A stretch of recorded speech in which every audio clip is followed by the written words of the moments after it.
Hi friends, my name is Emily from Imaginative Libraries, and today I have a new story for us to read together. It's called Artemis Fowl by Eoin Colfer. So this is my copy that I've actually had since I was in like 6th grade. This is one of my favorite books when I was a kid. And what's really cool is that this book is actually on Hoopla. Hoopla is a digital catalog that you can access with your library card. So you can download books from Hoopla onto a phone or a laptop and you can read them without ever having to come into the library. So if you're not able to come into the library right now, that's a really cool option to keep reading books. So today we're going to read the prologue and the first chapter of Artemis Fowl. And then if it sounds interesting to you, if you want to keep reading it, you can get it right now on Hoopla and just keep reading. So what is Artemis Fowl? This book is about a 12-year-old boy named Artemis Fowl who is a child prodigy and a criminal mastermind. And he has decided that he is going to capture a fairy and steal its gold. So that might sound like an easy task, it might sound kind of silly, but the fairies in this book are a little different than fairies that you might have seen before. They have a very complex and technologically advanced society, and they are not easy to capture. But Artemis Fowl thinks that he's up to the task. So in this book, you can find out whether or not he actually is up to the task and all of the misadventures that he has along the way. So let's get started. Beginning with the prologue. How does one describe Artemis Fowl? Various psychiatrists have tried and failed. The main problem is Artemis's own intelligence. He bamboozles every test thrown at him. He has puzzled the greatest medical minds and sent many of them gibbering to their own hospitals. There is no doubt that Artemis is a child prodigy. But why does someone of such brilliance dedicate himself to criminal activities? This is a question that can be answered by only one person, and he delights in not talking. Perhaps the best way to create an accurate picture of Artemis is to tell the by now famous account of his first villainous venture. I have put together this report from first-hand interviews with the victims, and as the tale unfolds, you will realize that this was not easy. The story began several years ago, at the dawn of the 21st century. Artemis Fowl had devised a plan to restore his family's fortune, a plan that could topple civilizations and plunge the planet into a cross-species war. He was 12 years old at the time. Chapter 1. The Book. Ho Chi Minh City in the summer, sweltering by anyone's standards. Needless to say, Artemis Fowl would not have been willing to put up with such discomfort if something extremely important had not been at stake. Important to the plan. Sun did not suit Artemis. He did not look well in it. Long hours indoors in front of a computer screen had bleached the glow from his skin. He was white as a vampire and almost as testy in the light of day. "I hope this isn't another wild goose chase, butler," he said, his voice soft and clipped. "Especially after Cairo." It was a gentle rebuke. They had traveled to Egypt on the word of Butler's informant. "No, sir. I'm certain this time. Wynne is a good man." Droned Artemis, unconvinced. Passer-by would have been amazed to hear the large Eurasian man refer to the boy as Sir. This was, after all, the 3rd millennium. But this was no ordinary relationship, and these were no ordinary tourists. They were sitting outside a curbside cafe on Dong Kai Street, watching the local teenagers circle the square on mopeds. Wynne was late, and the pathetic patch of shade provided by the umbrella was doing little to improve Artemis's mood. But this was just his daily pessimism. Beneath the sulk was a spark of hope. Could this trip actually yield results? Would they find the book? It was too much to hope for. A waiter scurried to their table. "More teas, sirs?" he asked, head bobbing furiously. Artemis sighed. "Spare me the theatrics and sit down." The waiter turned instinctively to Butler, who was, after all, the adult. "But, sir, I am the waiter." Artemis tapped the table for attention. "You are wearing handmade loafers, a silk shirt, and 3 gold signet rings.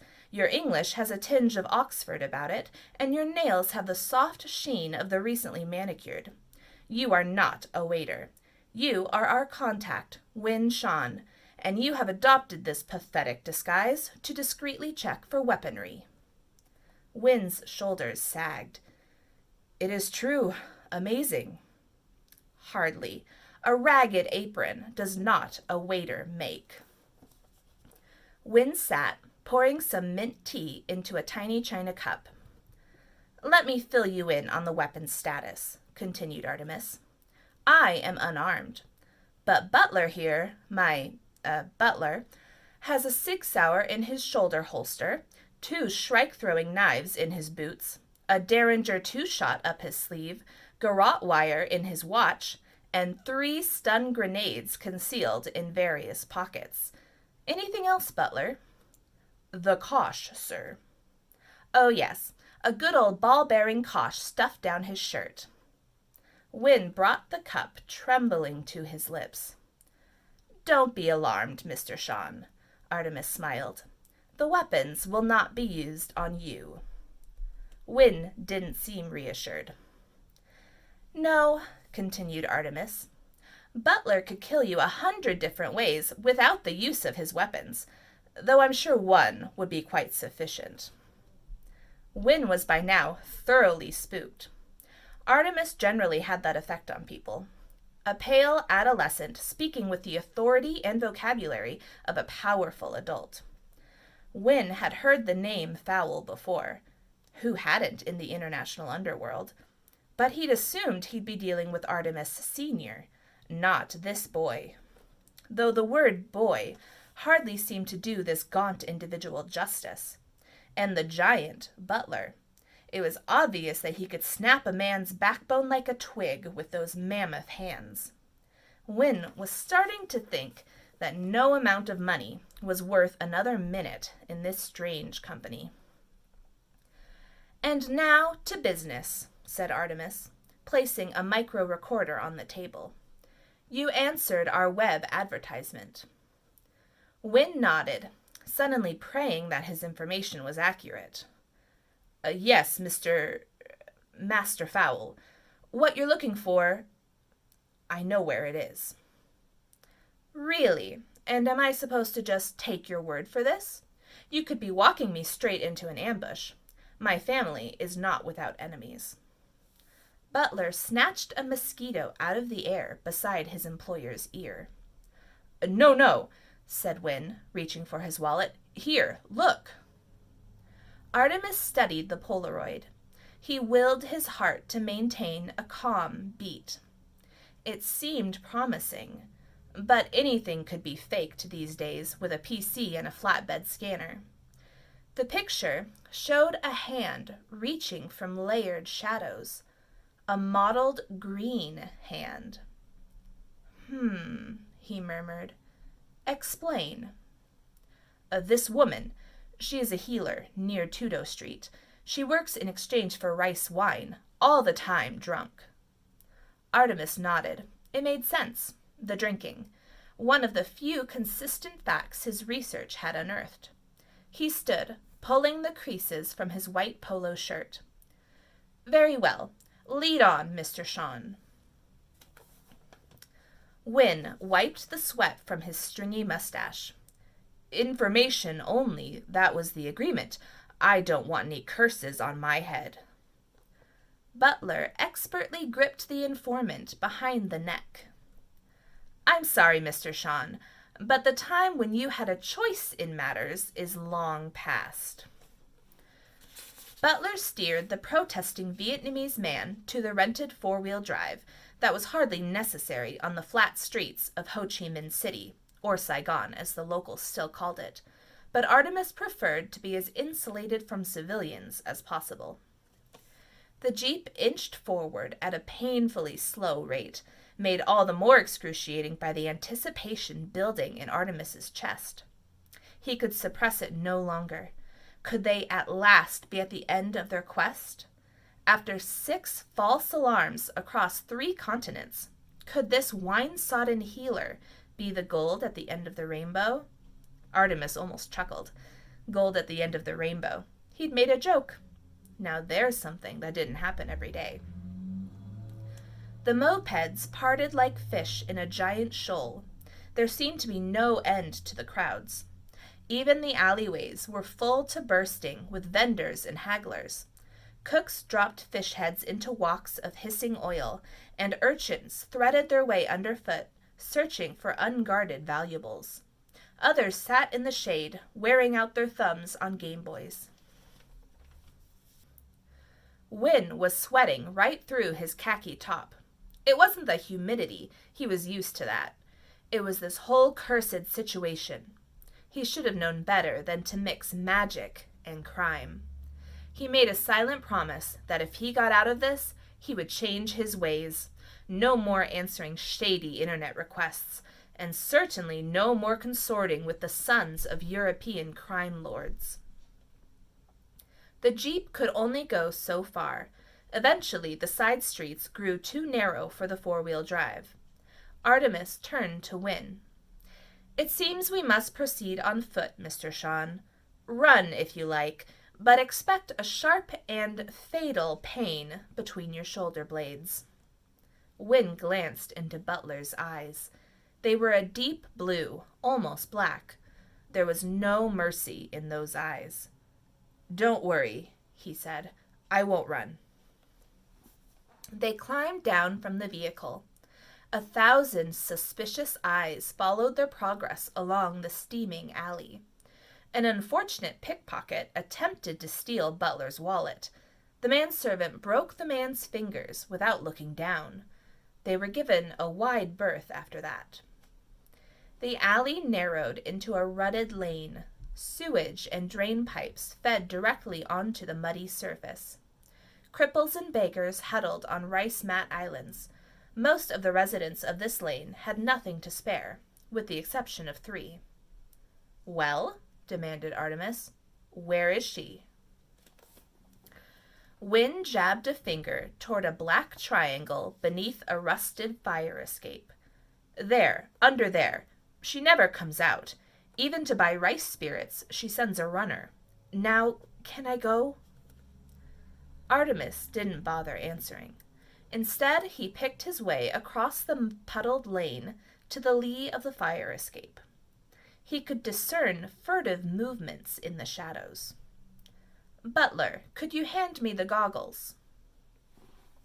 Butler plucked a set of night vision glasses from his belt and placed them in Artemis's outstretched hand. The focus motor buzzed to suit the light. Artemis fixed the glasses to his face. Everything became radioactive green. Taking a deep breath, he turned his gaze to the squirming shadows. Something squatted on a raffia mat, shifting uneasily in the almost non-existent light. Artemis fine-tuned the focus. The figure was small, abnormally so, and wrapped in a filthy shawl. Empty spirit jugs were half buried in the mud around her. One forearm poked from the material. It seemed green, but then so did everything else. "Madam," he said, "I have a proposition for you." The figure's head wobbled sleepily. "Wine," she rasped, her voice like nails on a chalkboard. "Wine, English." Artemis smiled. The gift of tongues? Check. Aversion to light? Check. "Irish, actually. Now, about my proposition." The healer shook a bony finger craftily. "Wine first, then talk." "Butler." The bodyguard reached into a pocket and drew out a half pint of the finest Irish whiskey. Artemis took the bottle and held it teasingly beyond the shadows. He barely had time to remove his goggles when the claw-like hand darted from the gloom to snatch the whiskey. A mottled green hand. There was no doubt. Artemis swallowed a triumphant grin. "Pay our friend, butler, in full. Remember, Mr. Sean, this is between us. You don't want Butler to come back, do you?" "No, no, Master Fowl. My lips are sealed." "They had better be, or Butler will seal them permanently." Wynne skipped off down the alley, so relieved to be alive that he didn't even bother counting the sheaf of U.S. currency. Most unlike him. In any event, it was all there. All $20,000. Not bad for half an hour's work. Artemis turned back to the healer. "Now, madam, you have something that I want." The healer's tongue caught a drop of alcohol at the corner of her mouth. "Yes, Irish. A sore head, bad tooth. I heal." Artemis replaced the night vision goggles and squatted to her level. "I am perfectly healthy, madam, apart from a slight dust mite allergy, and I don't think even you can do anything about that. No, what I want from you is your book." The hag froze. Bright eyes glinted from beneath the shawl. "Book?" she said cautiously. "I don't know about no book. I am healer. You want book? Go to library." Artemis sighed with exaggerated patience. "You are no healer. You are a sprite, pshog, fairy, Catalan, whatever language you prefer to use. And I want your book." For a long moment, the creature said nothing. Then she threw back the shawl from her forehead. In the green glow of the night vision goggles, her features leaped at Artemis like a Halloween mask. The fairy's nose was long and hooked under two slitted golden eyes. Her ears were pointed, and the alcohol addiction had melted her skin like putty. "If you know about the book, human," she said slowly, fighting the numbing effects of the whiskey, "then you know about the magic I have in my fist. I can kill you with the snap of my fingers." Artemis shrugged. "I think not. Look at you. You are near dead. The rice wine has dulled your senses.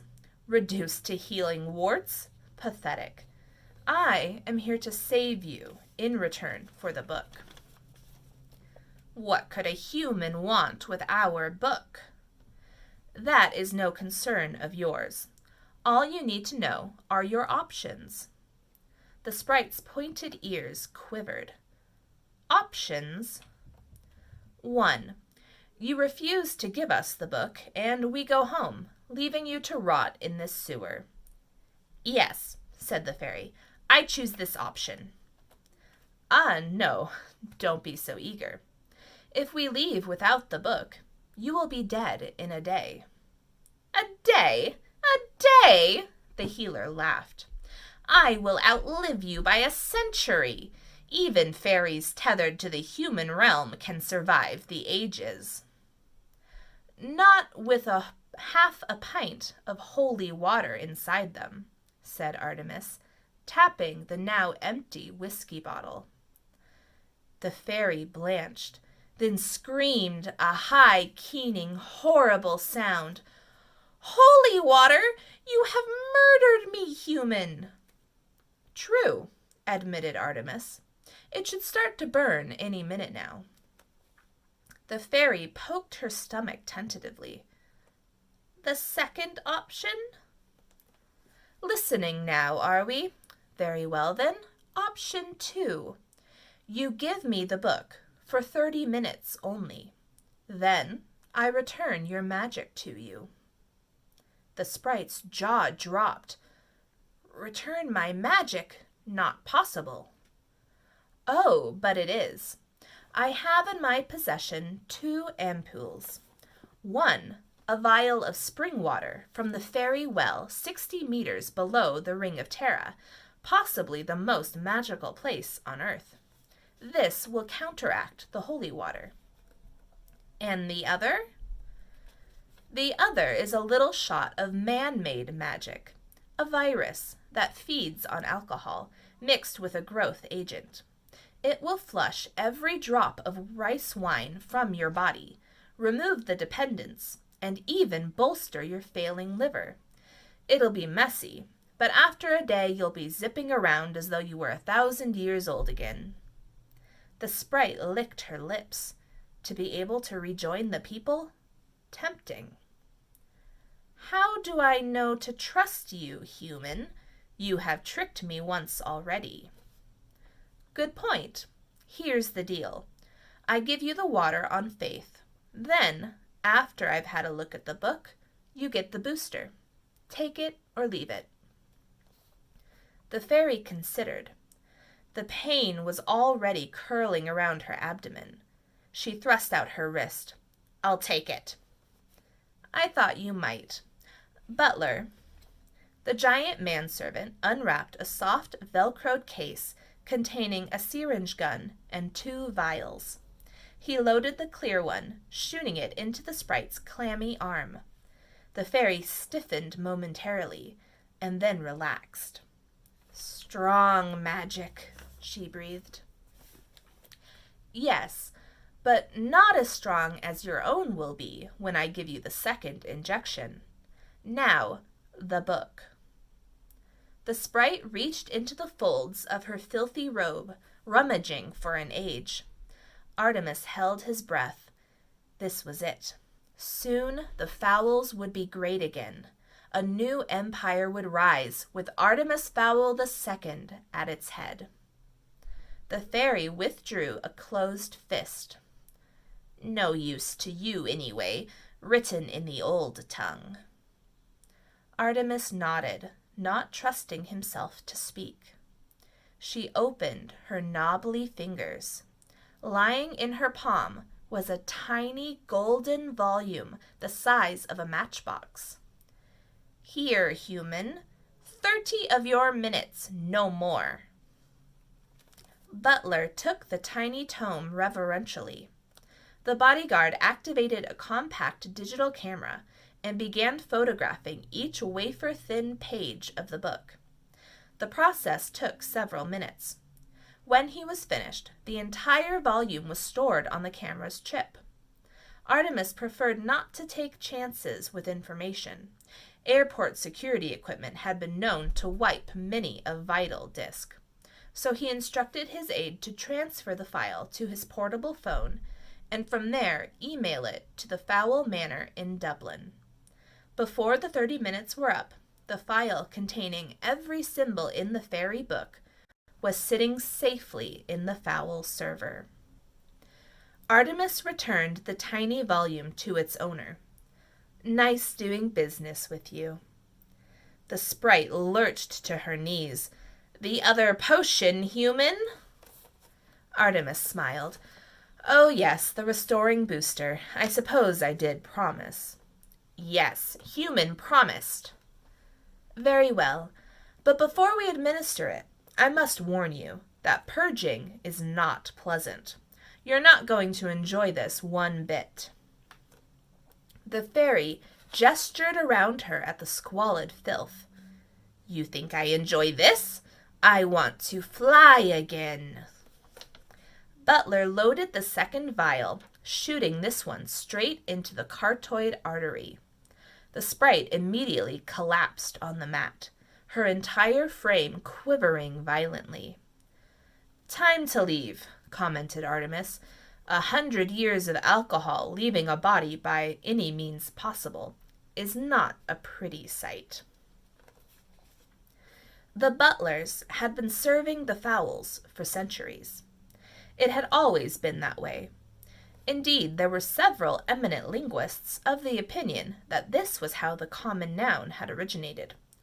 The first record of this unusual arrangement was when Virgil Butler had been contracted as servant, bodyguard, and cook to Lord Hugo de Foll for one of the first great Norman Crusades. At the age of 10, butler children were sent to a private training center in Israel, where they were taught the specialized skills necessary to guard the latest in the fowl line.